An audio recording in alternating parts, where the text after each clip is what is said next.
세상에 꼭 있어야 할 사람, 여호와를 의지하는 사람입니다.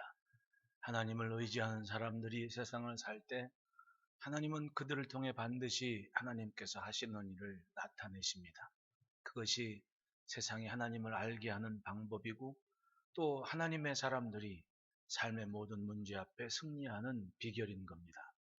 처음 제가 예루살렘에 갔을 때 솔직히 무서웠습니다. 캄캄한 한밤중에 예루살렘 텔아비브 공항에 내려서 예루살렘까지 올라가는데 산꼭대기에 있으니까 차를 죄송합니다. 모르는 사람들과 함께 어울려서 차를 타서 이제 숙소까지 가는데 그 길도 계속 오르막길이지만은 주변이 깜깜해가지고 솔직히 처음 갔을 때는 무섭더라고요.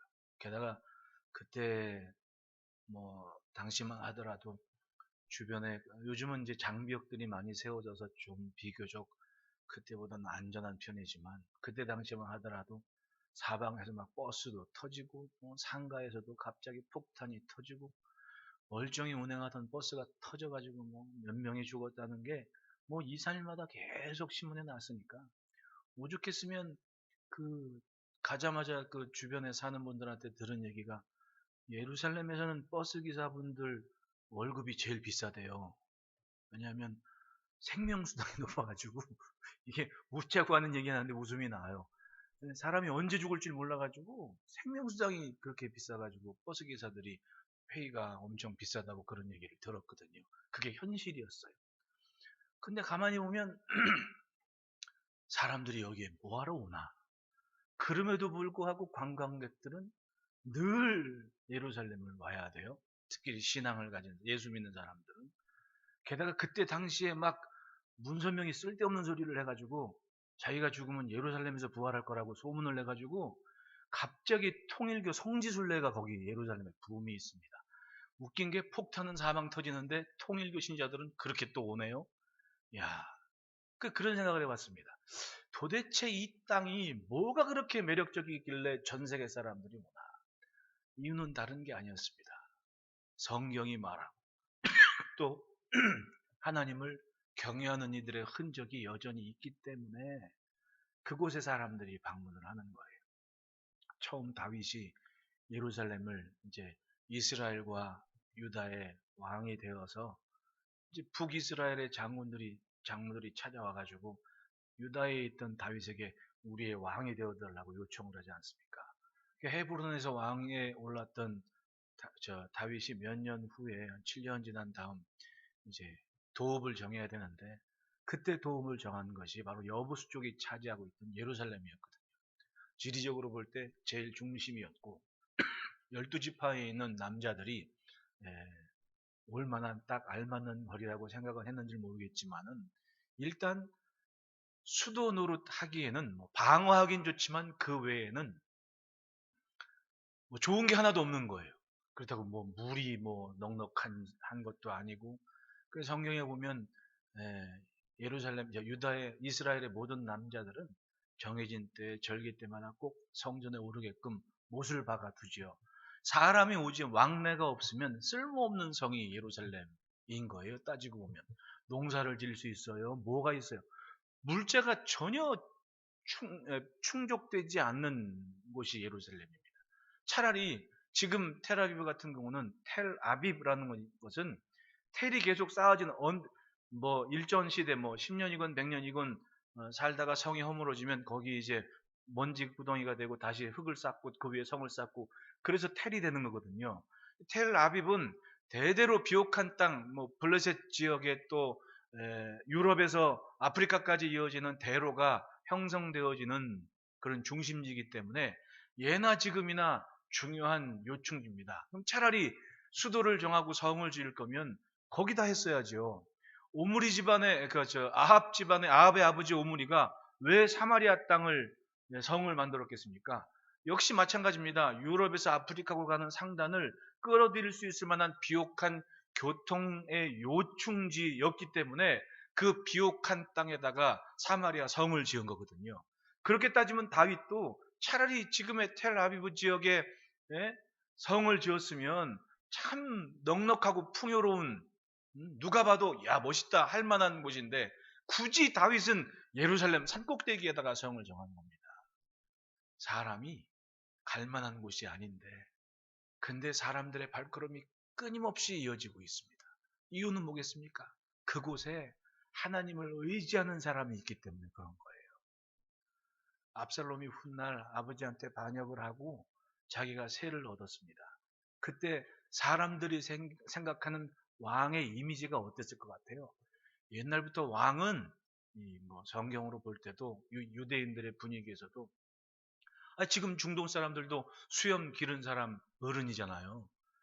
수염을 더부룩하게 기른 사람이 남자답고 멋있어가지고 왕감이라고 얘기하거든요. 그 사무엘서를 보면 왜 사람들이 압살롬을 자기들의 왕감으로 여깁니까?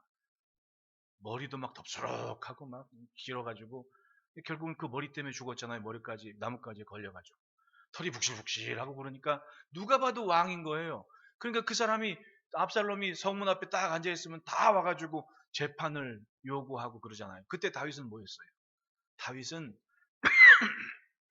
왕이 된 이후에 다윗의 일과는 다른 게 없었습니다.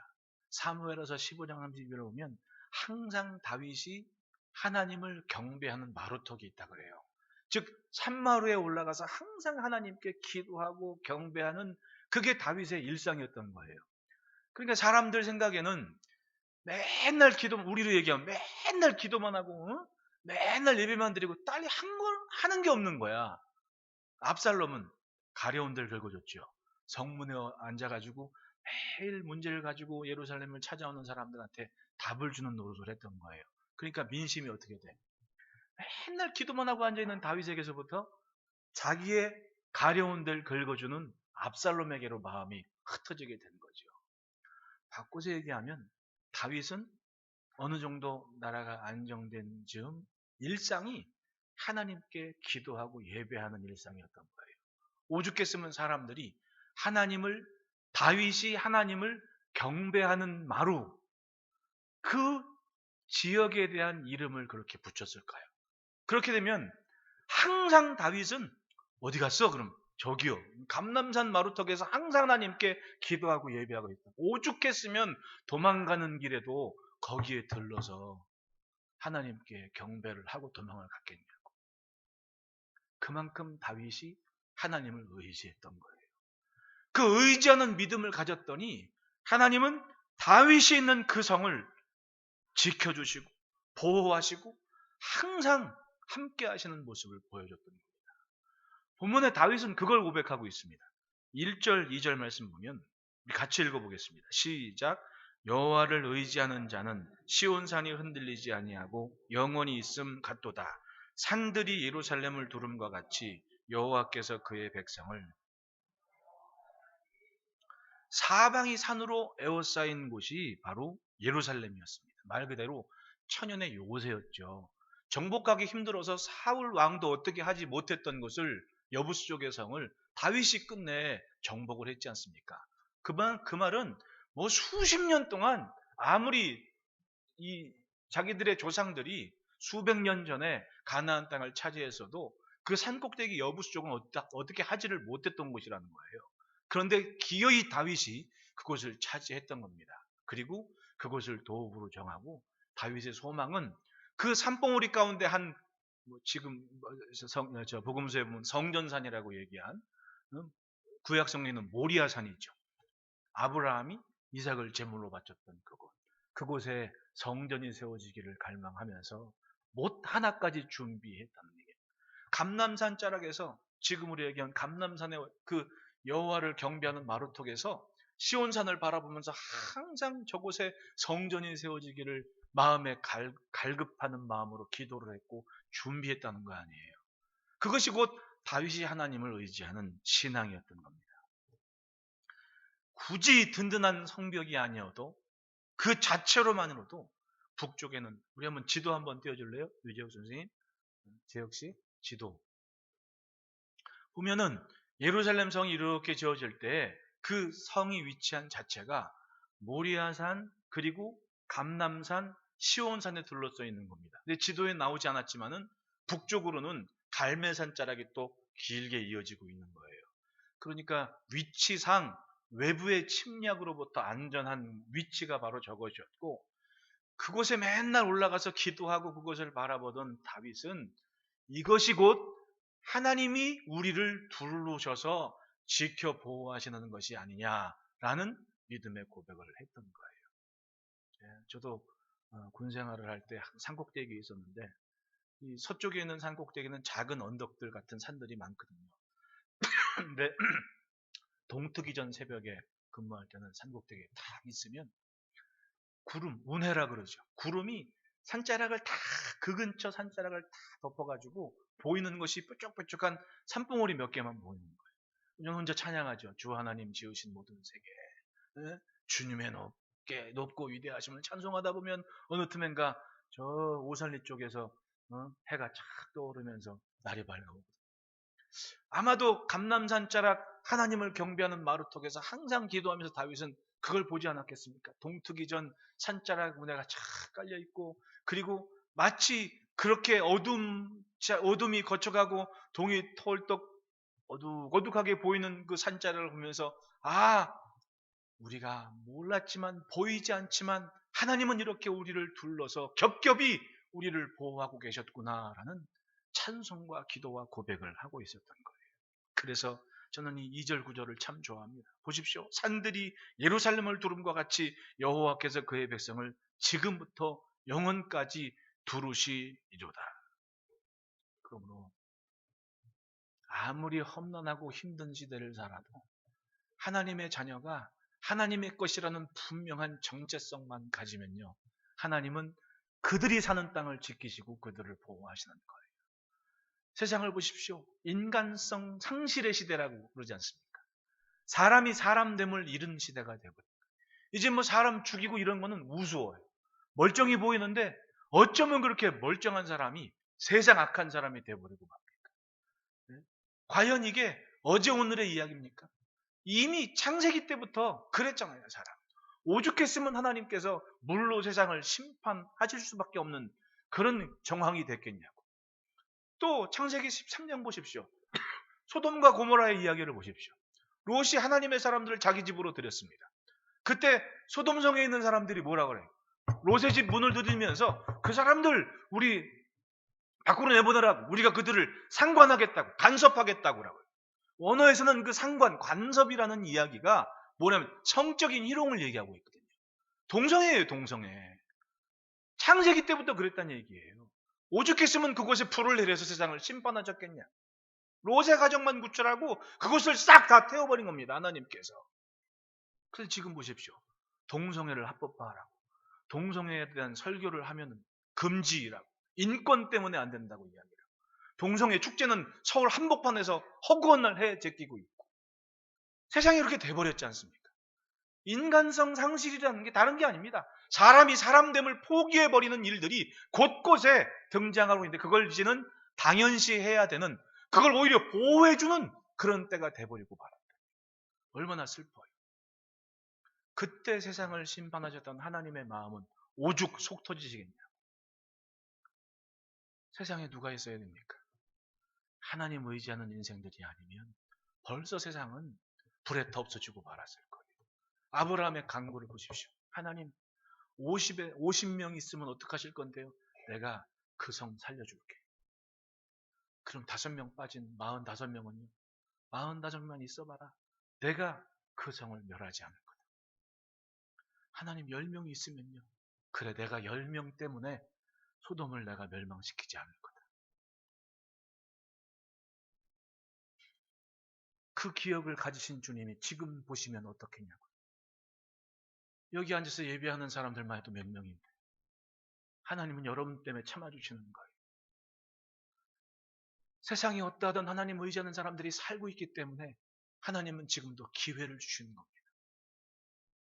이 삶을 생명줄 삼아 살릴 인생들이 있기 때문에 하나님은 지금 참고 계시는 거예요.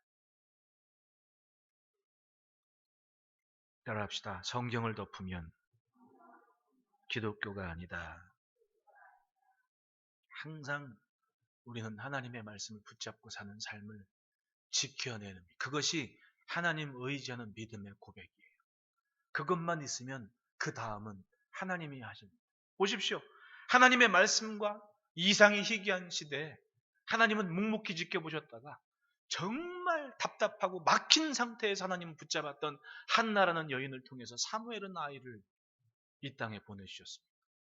그리고 그 사무엘이 성장하면서 다넷에부터 부엘세바까지, 즉 이스라엘 전체에 하나님의 말씀이 하나도 땅에 떨어지지 않는 그 시대가 있게 하시는 거예요. 결국은 그 시대에 자라나는 모든 인생들은 뭘 붙잡고 산 겁니까? 하나님의 말씀이 들려진 대로 믿음으로 아멘하면서 살아낸 겁니다. 그때를 자라는 사람이 바로 다윗이나 갓이나 나단 같은 선지자 아닙니까?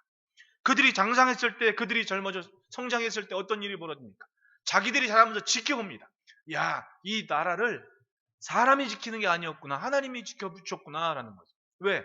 선지자 사무엘이 하나님의 블레셋이 쳐들어왔을 때 온 이스라엘 무리들을 미스바에 모이게 하고 하나님께 기도했더니 어떤 일이 벌어졌습니까? 사울왕도 꼼짝 못했던 블레셋이 웬걸요? 갑자기 번개가 치고 우레가 치고 자기들끼리 자정질환이 일어나서 그 시대에 하나님을 예배하고 말씀을 듣고 자란 세례는 눈으로 그걸 목도합니다. 아, 나라는 군대가 지키는 게 아니었구나. 먼저 하나님을 붙잡는 게 먼저구나. 하나님을 의지하는 신앙이 먼저구나. 그리고 나서 왕이 된 게 다윗 아니에요. 그럼 다윗은 어떤 신앙을 갖고 살았겠냐고. 예, 죽을 때까지 하나님을 의지하는 믿음으로 살아낸 거예요. 그게 다윗의 신앙이었던 거예요. 그러니까 지금부터 영원까지 그 백성을 지키시는 분은 하나님이시다라는 여호와를 의지하는 신앙을 간직할 수 있었던 거예요. 우리도 마찬가지입니다. 세상에 무엇이 우리를 강건하게 하고 무엇이 우리를 영원까지 지킵니까? 세상은요, 답이 없는 거예요. 항상 시끄러워요. 그러나 하나님을 의지하면 하나님은 샬롬을 주시지요. 평안을 주시는 겁니다.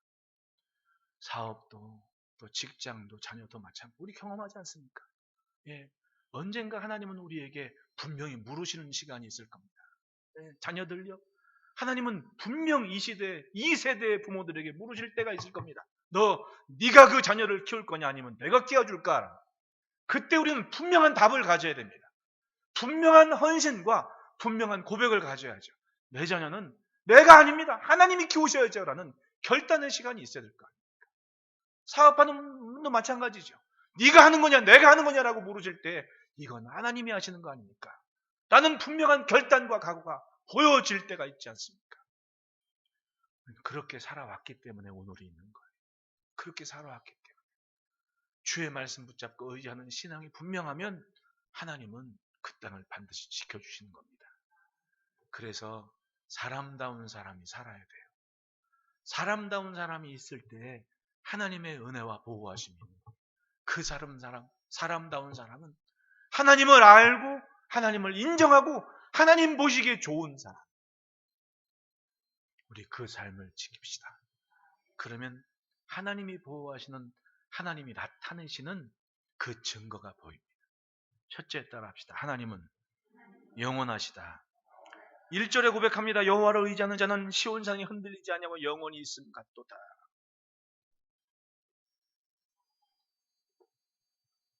아침에 이제 교회로 오다 보면 항상 보는 게 북한산 자락하고 도봉산 자락 이렇게 보면서 오거든요. 참 신기해요. 어느 때는 사진을 찍고 싶어서 딱 찍으면 눈 올 때 같은 경우, 눈 멈추고 나서 이렇게 찍으면 거짓말 조금 보태가지고 스위스라 그러면 믿을 것 같아. 네? 그렇게 이뻐요, 산이. 특히 어디 창동역 쪽에서 이렇게 걸어 올라오면서 딱 보이는 숙리초등학교 쪽 방향 보면서 딱 산을 찍잖아요. 진짜 스위스 산자락 어디 같으면 믿을 것 같아. 야, 그렇게 예뻐요. 네? 어디 안 갔어, 그 산은. 나 초등학교 봤을 때도 그 산이었고 50 넘어 봤을 때도 항상 그 산이거든. 참 어쩜 매일 그렇게 다른지. 게다가 매일매일 다른 게 하나가 그 산 위를 지나가는 구름은 또 매일매일 한 번도 같은 적이 없거든요. 신기해요. 하나님은 그렇게 세상을 그렇게 오묘하게 만들어 가시는 거예요. 사람이 모를 뿐이지. 영혼의 시간을 알고 계시고 영혼의 시간을 준비하신 하나님. 창조의 주인이시고 시간과 시대에 제약을 받지 않으신 하나님. 아브라함과 이삭과 야곱을 보신 하나님이 여전히 지금 내가 믿는 하나님. 어디 안 가십니다. 그냥 그대로 계신 하나님인데 인간이 무지하고 교만해서 그 하나님을 찾지 않고 인정을 하지 않는 거예요. 세상을 보십시오. 지금 과학자들은 케플러 망원경 가지고 우리가 알고 있는 태양계를 넘어선 또 다른 태양계를 찾고 있는 그런 때가 되지 않습니까? 정말 신기한 거예요. 우리는 자랄 때 수금지와 목토 천해 명, 지금 명왕성 안 친다면서요. 수금지와 목토 천해만 친대요. 뭐 행성에 대한 기준이 달라져가지고. 근데 그것만이 아니야. 우리가 알고 있는 은하계를 넘어 또 다른 은하계가 있다. 즉 우주 너머 어딘가에는 우리가 태양을 중심으로 도는 행성을 가진 것처럼 또 다른 태양을 중심으로 돌는 우주가 있을 수 있다는 가설을 만들어 놓고 계속 관찰하고 있지 않습니까? 그걸 얘기할 때까지 아무도 몰랐던 거야. 인간이 이렇게 제한적인 거예요. 아는 걸 말고는 통 모르는 게 인간 아닙니까? 그러니까 배울수록 겸손해질 수밖에 없는 게 모르는 게 더 많은 거예요. 사실은. 그게 우리야. 근데 마치 다 아는 양 살아. 얼마나 교만합니까? 모르는 그 세계를 하나님이 만들어 놓고 알고 계시는데 그걸 인정하지 않는 거예요. 아무리 질병이 많고 뭐 해도 아직은 우리는 정복된 질병이 그렇게 많지 않은 때입니다. 코비드 19이라는 이거 하나만 얼마나 혼란스러워요. 세계가 다 단절이 되는데. 뭐 사실은 그 바이러스는 예전부터 있었던 종류 중에 하나라는데 그래서 코로나라 그러는 거예요. 있었던 바이러스 중에 하나라 그러는데 여적 답을 못 찾고 있지 않습니까? 치료제에 대해서는. 질병은 그렇게 쉽게 정복된 적이 없대요. 그런데 살고 있지 않습니까? 누구 때문에 살아요? 그럼에도 불구하고 하나님을 의지하는 인생들이 하나님 부르며 살아내니까 세상이 멀쩡한 거예요. 답은요 항상 하나님 앞에 있는 거예요. 세상 유력해 보여도 인정할 수밖에 없는 게 하나님을 의지하는 사람들. 왜? 영원하신 하나님은 바로 그들을 위해서 이 땅을 경륜하시기 때문에 그런 거예요. 다윗이 솔로몬을 위해 유언을 할 때 남겨준 말이 있습니다. 역대상서 28장 9절입니다. 내 아들 솔로몬아 너는 내 아버지 하나님을 알고 온전한 마음과 기쁜 뜻으로 섬길지어다. 여호와께서는 모든 마음을 감찰하사 모든 의도를 아시나니 내가 만일 그를 찾으면 만날 것이요 만일 내가 그를 버리면 그가 너를 영원히 버리시리라. 아버지 다윗이 참 이 장면은요 이 땅의 모든 부모들이 그 상황을 이해를 하고 믿어야 돼. 다른 사람들은 턱 모르는 그 3000번째의 비밀을 여러분들은 지키고 있지 않습니까? 다윗이 저 배다른 형제가 아버지가 비실비실 한다고 이미 왕을 세웠잖아요. 자기가 왕 되겠다고 근위병 50명 세워놓고 자기가 왕이라고 선언을 했지 않습니까? 그때 그 상황을 보고 있던 선지자가 뭐라 그래요? 바세바 찾아가지고 넉넉히 있을 때가 아니라고 지금 안무개가 왕이 돼가지고 이제는 완전 죽도 밥도 아닌 그런 꼴 되는데 넉넉히 있으면 어떡하냐고 용기를 가지고 왕을 만나라고. 그래서 바세바가 다윗을 만난 다음에 다윗이 명령을 하잖아요. 솔로몬을 나귀에 앉히고 저 기드론 계곡에서부터 예루살렘까지 왕의 행차를 해라. 그리고 딱 왕의 행차를 하니까 이 배다른 형제가 막 벌벌벌 떨고 무서운 거야. 아버지가 정신줄을 놓은 게 아니었구나. 그리고 방백과 장군들을 선자를 딱 불러놓고 다윗이 뭘 합니까? 3천의 번제를 드리죠. 소와 양과 새와 3천의 제물을 준비해 하나님께 번제를 드립니다. 그리고 번제를 드린 이후에 뭐예요? 방백들 앞에 잔치를 했잖아요. 내 아들 솔로몬이 이스라엘의 왕이니 너희들은 다윗을 존중한 것처럼 솔로몬을 존중하며 하나님을 섬기는 나라에 도리를 다하라고 선언을 해준 거예요. 이게 다윗의 3천의 번제였습니다. 아버지가 자식을 위해 하나님께 간구하는 번제였던 겁니다. 그리고 나서 솔로몬에게 얘기한 거예요. 너 하나님 똑바로 믿어라. 네가 잘 알아야 될 게 있는데 여호와께서는 사람들의 모든 마음을 감찰하고 모든 의도를 아신다. 왜 솔로몬이 지혜를 구했겠냐고. 하나님께서 아버지한테 들은 말이 그거 아니에요. 하나님은 모든 마음을 감찰하시고 의도를 안다. 그게 솔로몬이 재판으로 유명해진 이유가 그거 아니에요. 모든 마음을 감찰하시고 의도로는 하나님이 주신 지혜를 가졌으니까 이 사람들이 뭐 때문에 저런 짓을 했는지 알아. 그러니까 슬기롭고 지혜로운 재판을 할 수 있었던 거예요.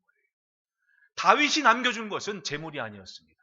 하나님을 의지하는 신앙이었던 거예요.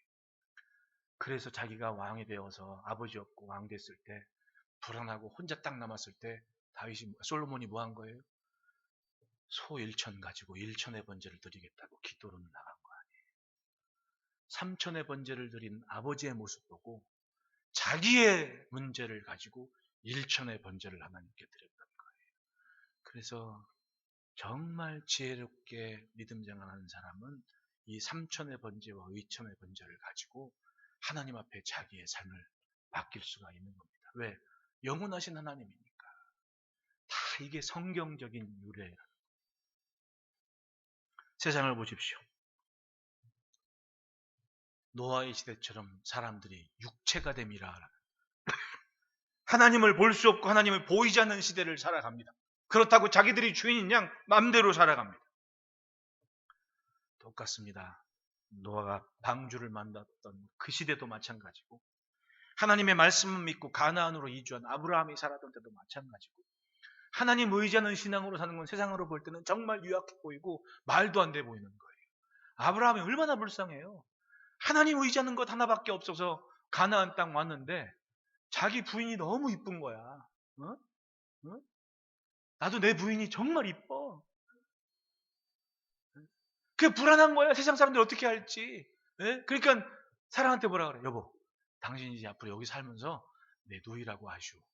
당신이 너무 이뻐가지고 사람들이 나 죽이고 빼앗아갈까 봐 겁이 나오. 이 사라가 이 말 들으니까 기분이 좋을까 나쁠까? 말도 안 되는 얘기 같은데 기분이 좋아. 왜? 자기 이쁘다 그러거든. 그러니까 어떻게 살아가? 누이라고 이제.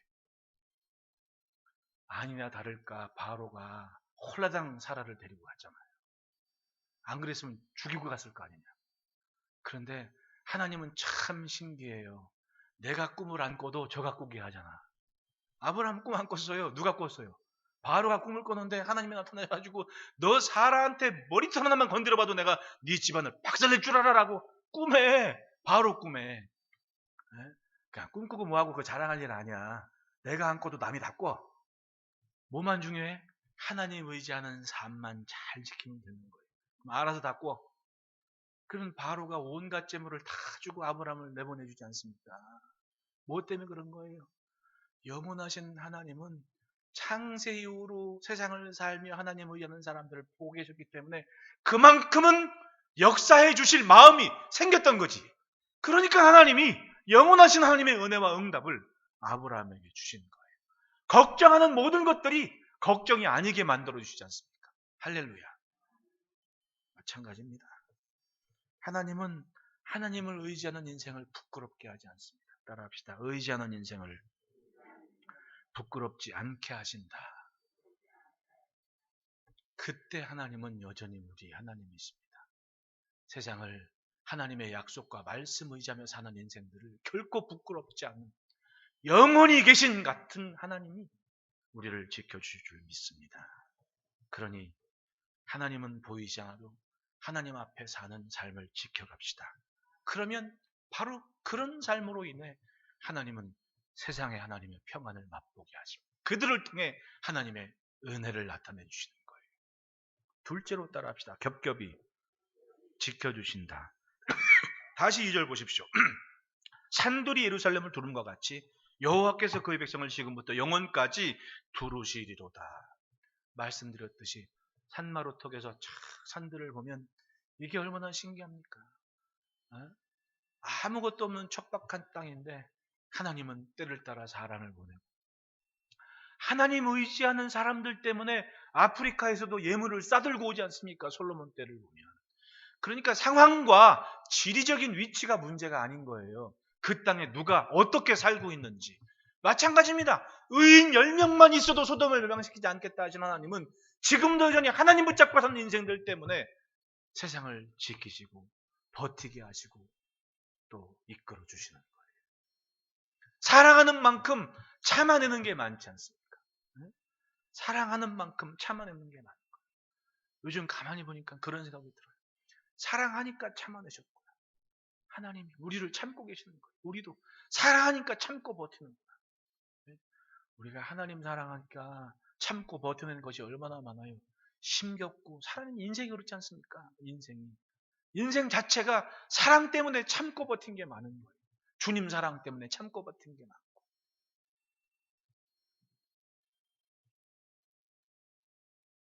다윗은 항상 하나님을 경배하는 마루턱에 가면서 그런 생각을 합니다.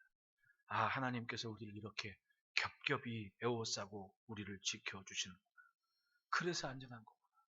다윗과 함께한 장소 요압이 다윗이 노년에 한 가지 실수한 게 그거잖아요. 이스라엘 좀 세상이 편안하니까 자기도 좀 제대로 된 왕로로 타고 싶은 거야, 한번.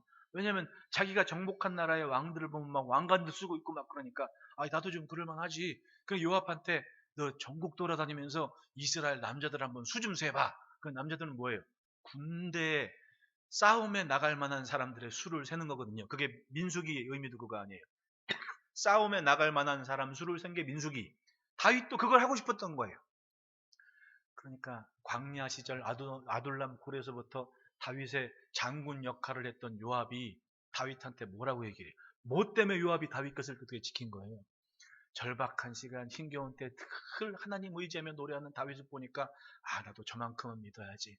아, 나도 저만큼은 살아내야지. 그렇게 은혜 받고 자란 사람이 요압 아니에요. 그 요압이 다윗이 잠깐 딴 얘기할 때 다윗한테 뭐라고 고백을 해요?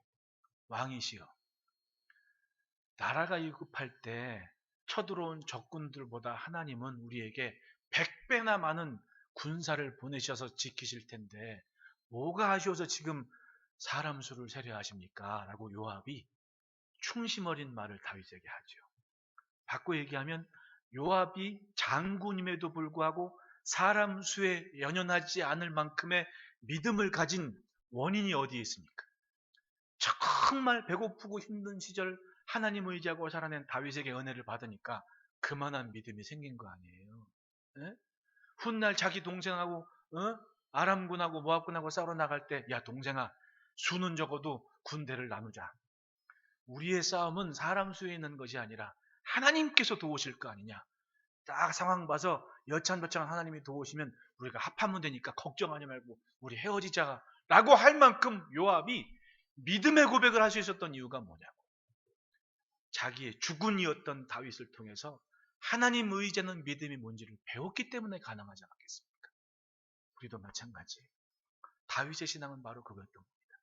눈에 보이는 상황이 문제가 아니라 내가 하나님이 우리를 매일 이처럼 둘러 진치고 있는데 뭐가 걱정이냐라는 믿음 때문에 가능했던 거예요. 그러므로 여러분, 시국이 어수선하다 한들 정말 중요한 것은 여전히 내가 하나님 의지하고 있느냐라는 답을 구하시기를 축원합니다. 때를 따라 하나님은 꼭 있어야 할 곳에 나를 두십니다. 또 필요한 것을 내가 만나게 해요. 그래서 고린도서에는 사람이 감당할 시험밖에 당한 것이 없다고 사도 바울께서 말씀을 하고 계시는 거예요. 살다 보면 참 신기하게 딱 내가 경험할 것 경험하게 하시고 내가 있을 곳에 있을게 하시고 그런 때가 결코 우연이 아닌 겁니다. 생각하면 할수록 신기한 하나님의 손길이 삶에 있는 거예요. 제가 저희 아이 5살 때쯤 친구 딸이 한 3살쯤 됐어요. 친구 어릴 적에는 이제 친구들이 친한 친구들이 휴가철에 이제 한 8월 마지막 주쯤 되면 만나가지고 가족들끼리 같이 휴가를 갔거든요. 그냥 내 친구들 모여가지고 식구들 같이 모이니까 꽤 돼. 그 우리 학생들 우리 수련회 가서 우리 애들 수영장 갔잖아요. 그 뭐 그 막 파도풀도 치고 막 이런데 거기 이제 애들 좀 할 때 다녔으니까 갔거든요. 그땐 사람이 많지 않았는데 근데 이제 어른이 8명 아니에요. 어른이 8명. 그리고 애들 또 똘망똘망한 애들 몇 명 있고. 근데 놀아도 어쩜 그렇게 정신줄 놓고 놀아요? 아니, 어른 8명 중에 7명이 다 자기끼리 놀아. 애들은 어디 갔는지도 모르고. 근데 저는 뭐 그때나 지금이나 물에 가서 노는 걸 그렇게 좋아하지. 보는 건 좋아. 근데 물에 가서 노는 걸 그렇게 안 좋아가지고 밖에 이러고 있는데 하필이면 멀리서 보니까 조그만 이제 애들 이제 비키니 수영복 입히잖아요. 3살 된 꼬마아이가 이게 수영 모자 쓰고 저길 걸어가는데 저거 아무리 봐도 뒷모습 보니까 낯이 익어요. 그래서 제가 왜 저렇게 뛰어가나고, 어른들이 다 놀고 있어. 알아서 놀아. 근데 꼬마 하나가 막 뛰어가는데 그 어른들 풀장 물 흐른 물살 샌들을 막 뛰어가는 거야. 그 나도 모르게 그걸 보다가 벌떡 일어나고 뒤를 막 뛰어가는 거야. 아니나 다를까 애들이 물 보고 뛰어가면 정신없이 뛰어가더라고. 그 조그만 애가 그 어른들 풀정으로 막 뛰어가가지고 풍덩 빠지는데 그 다음 불보도 뻔하지 허우적 되는 거지. 이렇게 막 하고 이렇고 얼른 뛰어가가지고 그냥 걔를 탁 건져냈는데 내 친구 딸인 거야. 걔 내가 그랬지. 걔한테 야 너는 죽을 때까지 나를 잊지 말아라. 네 엄마 아빠가 너를 버렸을 때 내가 너를 구했다. 그걸 알래나 몰라. 지금 26이야. 삼성병원에서 간호사하고 있는데 걔가 뭐 그거 기억하겠어. 근데 사실은 사실인 거지. 엄마 아빠가 노느라고 바쁠 때 얘가 만약에 내가 그걸 안 봤으면 어떻게 됐겠냐고 뉴스에 났겠지. 그러고 보면 한가한 거는 또 한가한 대로 이유가 있었던 거야. 내가 노느라고 정신 빨아서 봐. 걔는 무서운 일이죠. 무서운 일이지. 그렇게 따지면요. 한가한 것도 이유가 있는 거고 바쁜 것도 다 이유가 있는 거야. 하나님은 꼭 필요하게 우리의 삶을 지키시고 인도해 주시는 겁니다. 사람 사는 게 그래요. 필요한 사람들이 다 옆에 있는 거고 다윗도 한바탕면 다윗이 망신살 뻗칠 때가 있었거든요. 한순간에 다윗의 쌓아온 믿음으로 살아온 10여 년 세월이 무너질 뻔한 때가 있었습니다. 언제냐 하면 배고프고 어려우면 사람이 좀 사나워져요. 네? 사람이 배고프면 신경질적이 되잖아. 안 그래요? 나만 그런가 봐. 그래서 나 어디 갈 때 우리 지금 집사님 한 분이 학생 때 나 어디 수련회 간다고 운전한다 그러면 꼭 먹을 걸 싸갖고 타. 왜냐하면 전도사님이 배고프면 날카로워지더라 이러면서 내가 배고플 쯤 되면 뭐 입에다 막 넣어주거든요. 다윗이 정말 배고플 때 힘들 때가 언제냐면 자기 쳐다보는 사람이 400명이야. 그러면 한 끼를 먹어도 400 한 그릇은 채워놔야 될 거 아니야. 그게 이 리더로서의 할 일인데 얼마나 괴로웠겠냐고. 근데 광야에 딱 나가보니까 나발이라는 사람이 양을 치는데 양이 3,000마리였어. 3,000마리 양 칠래 봐요. 예? 그거 누가 도와주지 않으면 치겠냐고. 그 다윗이 자기 목동들한테 저 나발 좀 도와주라고. 양은요 어디에 가면 잘 안 보여요. 지금 뭐 그림에서 무슨 양 하얗게 껴안고 있는 양 그건 호주산 양이고 팔레스틴 지역에 있는 양은 저래요. 색깔이 저 편백나무처럼. 그래야 살지 맹수들의 눈에 띄지도 않고 딱 먼지 색깔이거든요. 그러니까 그걸 지켜준 거예요. 자기 목동들이. 근데 양털 깎을 때가 된 거예요. 그 다윗이 나발한테 자기 목동들을 보내가 야, 그 잔칫날이니까 가서 먹을 것 좀 받아와라.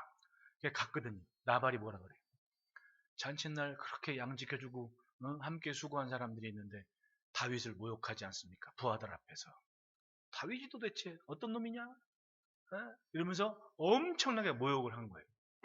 그 다윗이 자기가 직접 들었으면 좀 덜한데 자기 부하를 통해서 그 얘기를 하니까 얼마나 화가 나요. 그게 다윗이 야 칼차 오늘 나발을 내가 박살을 나겠다. 그리고 막 칼차고 이제 나발을 혼내주려고 딱 가고 있는데 그 순간 다윗이 자기 성격대로 했으면 어떻게 되겠습니까? 10여 년 세월 하나님 붙잡고 살아온 삶이 다 무너지는 거야. 그런 순간 그 일이 벌어진 순간 다윗은 뭐가 돼요? 그냥 광야의 도적대 무리 중에 하나가 되고. 근데 하필이면 그때 그 집에 누가 있었냐? 아비가일이 있었습니다. 자기 남편 나발이 그렇게 사람을 보냈다는 얘기를 듣자마자 아비가일이 뭐라 그래요? 자기 종들한테 얼른 나귀에다가 음식하고 예물 좀 말리 준비해. 그 길 나서 다윗한테 가. 그래가지고 다윗이 칼차고 출정을 나가는데 아비가일이 나귀를 들고 딱 와가지고는 바로 엎드려서 뭐라고 해야 합니까? 내 주여, 내 주의 손으로 피를 흘려 보복하지 마십시오. 그 말을 딱 듣는 순간 다윗이 정신을 차리잖아요. 아, 그렇지. 내가 이제까지 어떻게 살았는데, 내가 어떻게 버텨왔는데. 그 뒤로 다윗은요, 나발이 죽었을 때 아비가일을 데리고 같이 갑니다. 왜? 이 지혜로운 여인을 자기 곁에서 떠나보내기 싫었던 거지. 그렇게 얘기하면 정말 순식간에 다윗이 광야의 도적으로 될 뻔한 시간에 자기를 지켜준 사람이 아비가일이었던 거예요. 고마워요, 안 고마워요? 고맙죠. 하나님은 신기하게 다윗 주변에 그런 사람들을 요소요소에 두어서 자기를 지켜주는 거예요. 그러니 하나님을 경배하는 나 마루톡에서 그 생각을 안 하겠습니까? 가만히 보니 살아온 삶이 내가 잘라서 사는 삶이 아니라 하나님이 두루 치시고 나를 보호하셨기 때문에, 겹겹이 나를 보호하셨기 때문에 오늘날에 내가 있었던 것이다. 그래서 하나님을 경배하는 마루턱을 떠나지 않았던 거예요. 백성들은 한없이 유약한 모습으로 바뀌었지만 하나님은 그것 때문에 다윗을 영원히 겹겹이 지키실 이유가 되었던 겁니다. 할렐루야. 여러분, 세상 어떤 삶이 어떤 상황이 벌어진다 하더라도 성전 중심으로 하나님 의지하는 삶을 지켜가시기를 축원합니다.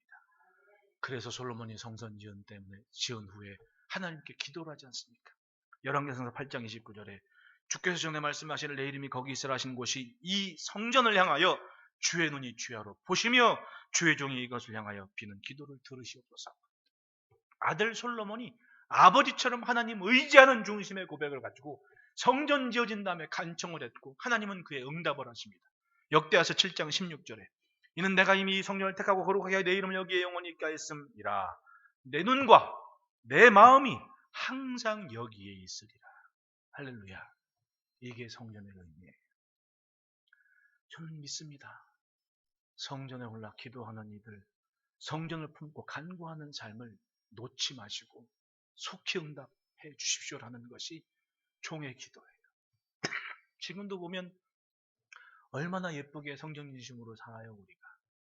요즘 봉사하는데 보면 어떤 목장은 사람이 없어가지고 한 분이 목장 혼자 목금토를 하더라고. 내가 보니까 봉사하는 날이 3일이야. 목요일 날 와서 요만큼, 금요일 와서 요만큼, 토요일 와서 요만큼. 뭐 요즘은 사람들이 많이 왕래가 없기 때문에 그렇게 많이 어지럽지가 않은데, 그런데도 요만큼씩 성전을 봉사하는 거예요.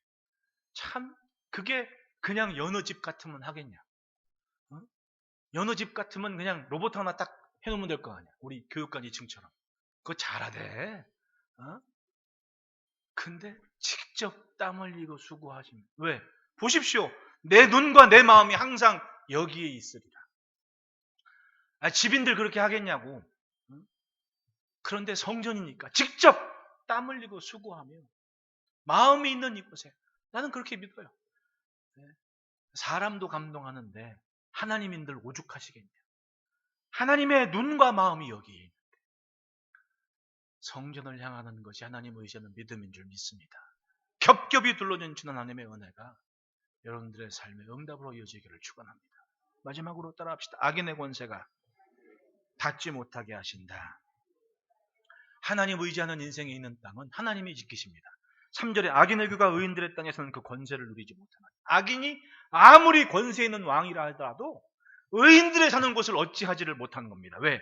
이는 의인들로 하여금 죄악의 손을 대지 아니하게 하니로다. 사람들이 망가지질 않아요. 의인들이. 왜? 하나님 의지하는 신앙이 분명하니까 악인들이 아무리 왕노릇해도 거기에 물들지 않는다는 겁니다. 왜? 믿음을 지키기 때문에. 세상을 보십시오. 죄인들의 재물은, 악인들의 재물은 의인을 위해 쌓인다고 얘기를 해요. 왜? 가나안 보십시오. 하나님의 말씀에 순종해서 애굽에 나온 이스라엘은 아무리 봐도 애굽 사람이거든요. 그런데 하나님은 그 이스라엘을 하나님의 백성이라고 얘기했고 하나님의 군대라고 얘기했고 내 것이라고 얘기한 겁니다. 보기에는 영락없이 애굽 사람들인데 하나님의 것이라고. 그 순간 가나안은 이미 이 사람들께 된 거예요. 모세가 가나안 땅에 정탐꾼 보낸 다음에 지파대로 지형을 다 그려오라고 얘기를 해요. 12명의 정탐꾼들이 정탐한 대로 지도를 쫙 만들어가지고 제비를 뽑아요. 아직 가나안 땅 갔어요, 안 갔어요? 안 갔거든요. 근데 정탐꾼들이 보고 정탐한 거 지도를 딱 놓고 제비를 뽑았어요. 이만큼은 어느 쪽, 이만큼은 어느 쪽. 가봤어요, 안 가봤어요? 자기들은 안 가봤거든. 정탐꾼들만 보고 왔어. 근데 지도를 쫙 그려가지고 왔단 말이에요. 가보지도 않은 땅인데 제비를 뽑아서 자기 것이라고 믿고 기도를 했습니다. 그 순간 그거 누구 거예요? 이미 이 사람들께 돼버린, 누구 거? 이스라엘께 돼버린 거예요. 여러분, 믿음으로 사는 것은요 그래요. 아직 오지 않은 시간, 앞으로 이룰 일을 기대하면서 하나님 의지하는 믿음으로 사는 겁니다. 가나안은 열심히 힘들고 애써서 쌓았지만 그거 자기들 거 아니에요. 하나님이 그들 걸 빼앗아서 이스라엘 것을 되게 하셨거든요. 이게 세상을 사는 비결이에요. 뭐니 뭐니 해도 우리가 하나님 의지하며 믿음으로 살면 하나님은 답을 주십니다. 아쉬움이 없는 인생이 되게 하신다는 거. 할렐루야. 세상 보며 아쉬워하지 마십시오. 먼저 내 믿음의 뿌리를 견고히 하고 하나님 의지하는 신앙을 견고히 하시기를 축원합니다. 그러면 하나님은 하나님 의지하는 인생들을 위해서 답을 주시는 거예요. 가나안 땅 보십시오. 세상 부러울 거 없는 사람들이었습니다. 근데 그 땅은 가나안이 누릴 땅이 아니었습니다. 하나님 말씀에 순종하고 하나님 의지하는 믿음으로 40년 광야를 버텨낸 이스라엘이 누릴 것들이다. 힘겨운 믿음의 삶일지라도 믿음을 지켜낸 인생들을 위해 준비하신 하나님의 은혜가 반드시 있습니다. 아무리 어려운 때라 하지만 여러분 하나님 의지하는 믿음으로 말미암아 그 복에 이르시기를 주의 이름으로 축원합니다. 기도하겠습니다.